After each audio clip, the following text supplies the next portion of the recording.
Yo, what up, everybody? It's your boy, Coy Roy, aka King Coy. Welcome to Battle Talks, not Battle Talks, Battle Ready Commentary. I think that's going to be the name, Battle Ready Commentaries for these commentary series that I'm making. Um, so today we are going to watch Slim Boogie versus Hozin. Um, from the Dance Vision Volume 7. It was in like 2019. Um, but before we do that, I wanted to talk about some stuff. You know, sometimes when we're dancing and we're in our brain and we're thinking about our worth as like a dancer to the world, we often forget about all of our accomplishments that we've done in the past, right?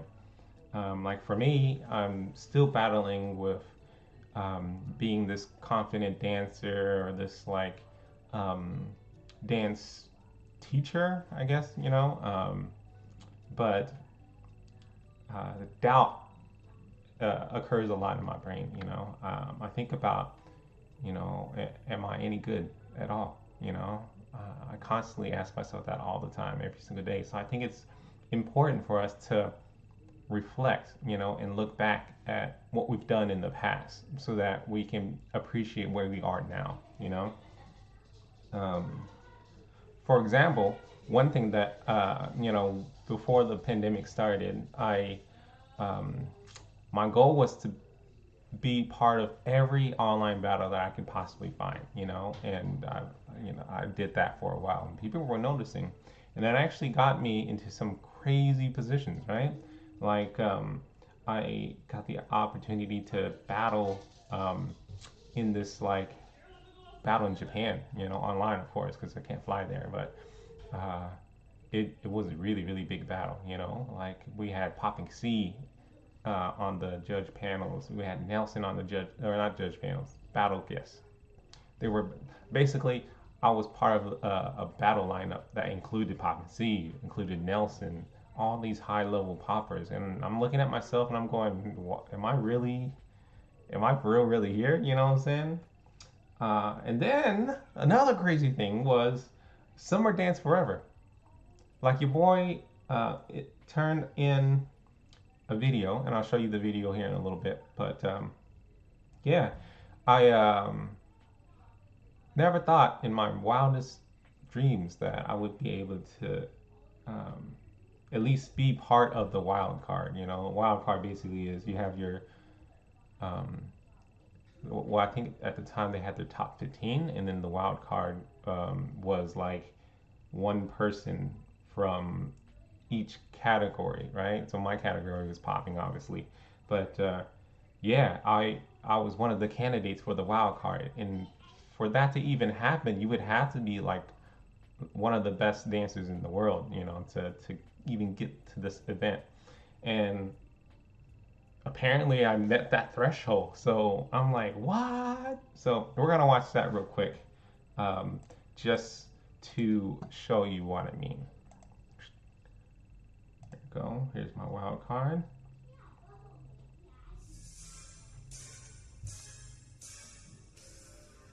Dang, watching this now, man, makes me want to get blonde hair again.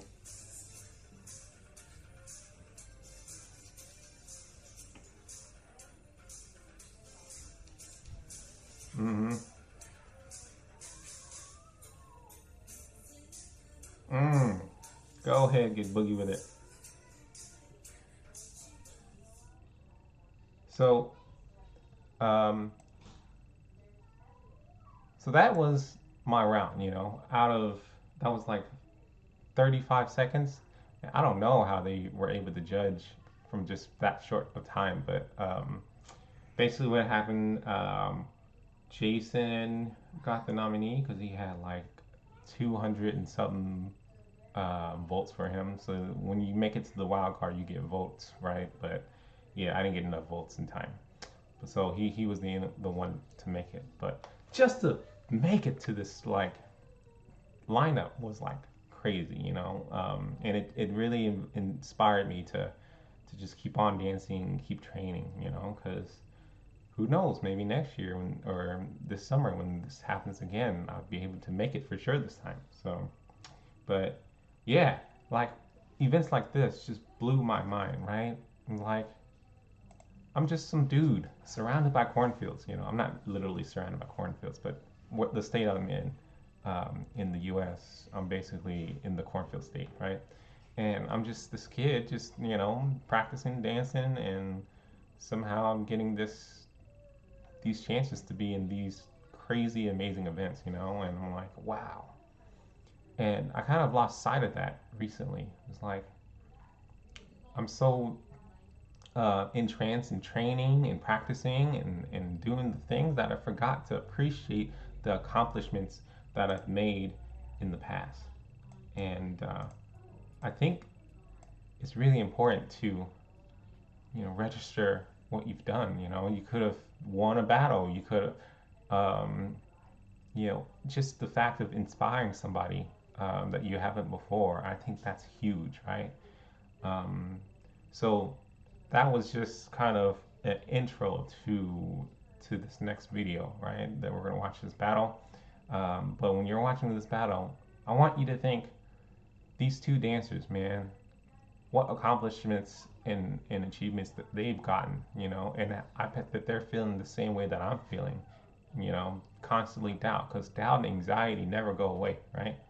It's just kind of how you deal with them or how you use them in your everyday life.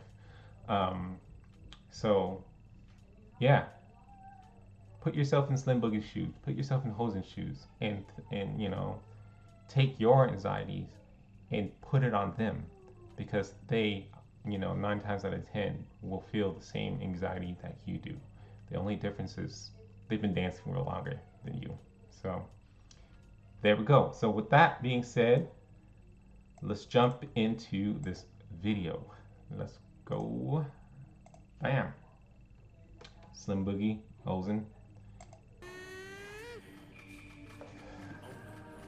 Two of the best dancers in the world.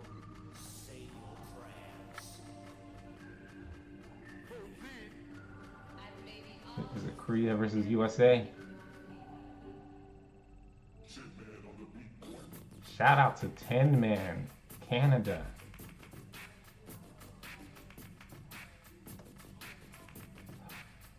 Hozin starting it off pretty hard with the hard hits.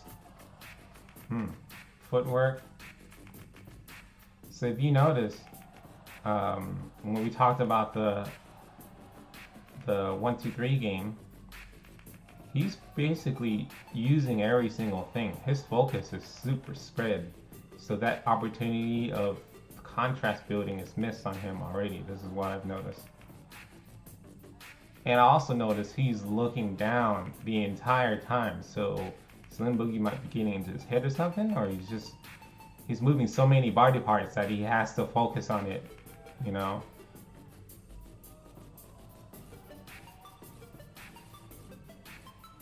But what I really like is the way that he changes his weight distribution and move his center of gravity.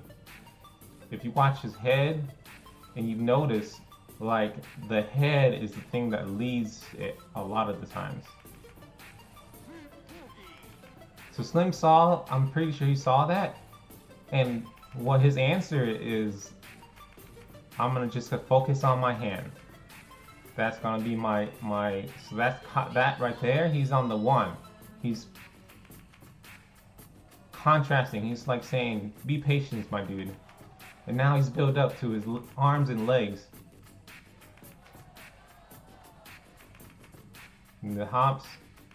Slim isn't just looking down too, he's actually looking at his opponent. So that's like another thing to look out for too. They're both dancing in 360 space, which I think is really, really dope and really hard to do. He hit them with the contrast on the different patterns of the rhythm. Crazy, man. Thumbs with the legs. Polyrhythms. Took it and threw it.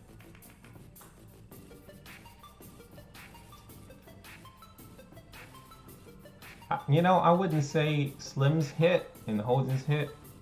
Like, they're probably, you know, both just as hard, but I feel like Slim's hits are harder because he's taking his time. He's pausing in his round so that we can actually see the hit in all of its glory. Whereas Hozin kept moving around, so it made the hit kind of hard to see.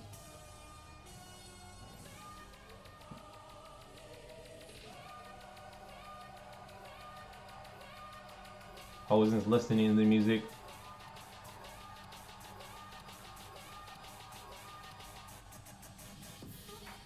Going in hard. Bro, when you go in hard like this, it's kind of hard to keep this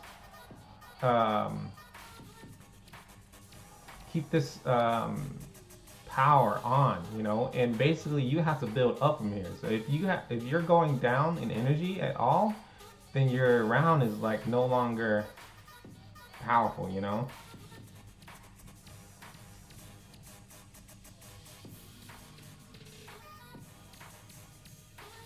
See, I think now he's tired. It looks like.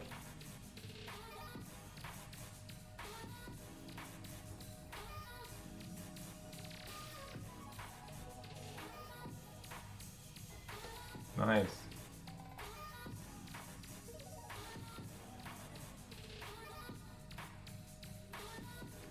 Yeah, I'm already giving it to Slim.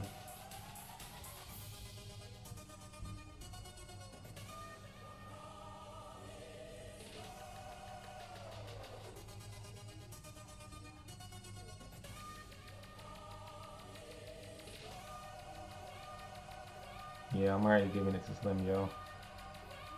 I don't think this is enough.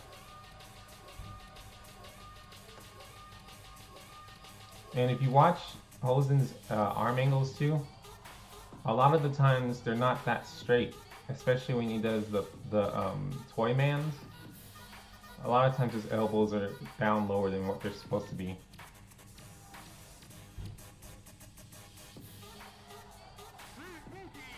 That was dope though.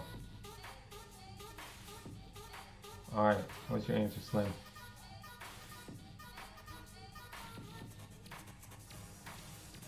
Again, Slim is listening to music, being patient. Look how straight that arm angle is, man. Look at how high his elbow is. Going in with the waves. You see, when you start slow like this, it's easier to build on.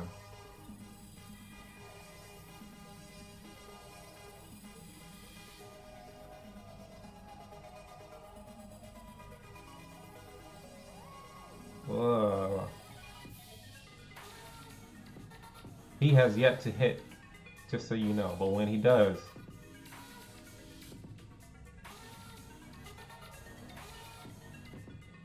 the ability to travel and be focused in just one thing. You see his focus, man. His distribution of focus is at such a high level that it makes it look easy.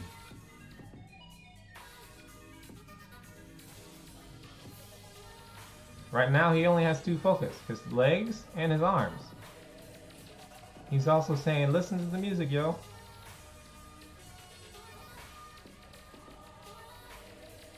So dynamic. Look at those toy man angles though.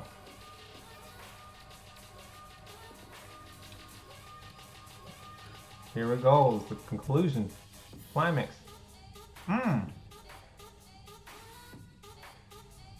You see, now he's turned up. This is towards like the climax. You see how much more impressive this stuff is?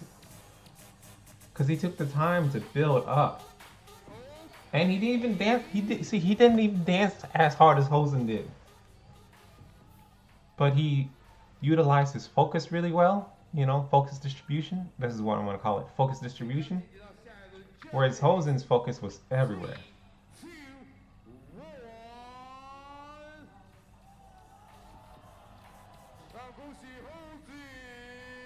So Hozin took that.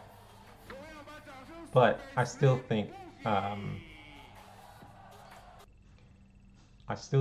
And one of the reasons why Hozin took that, it was because Slim's second round, he didn't hit that much at all. You know, and if you're not hitting, you're not popping.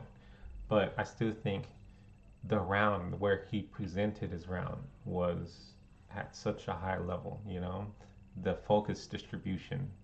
Um, and when I talk about that, I'm talking about like, okay, focusing on the hands for a little bit, you know, then the hands and legs, then the hands and legs and head, and then when you go back to the hands, it's like boom, you get that contrast, you know.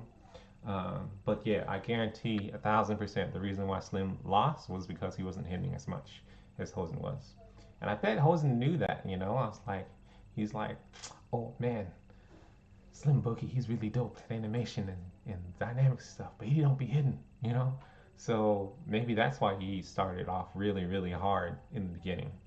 Um, but as far as Hosen, so Slim's Boogie weakness in this round was him not hitting.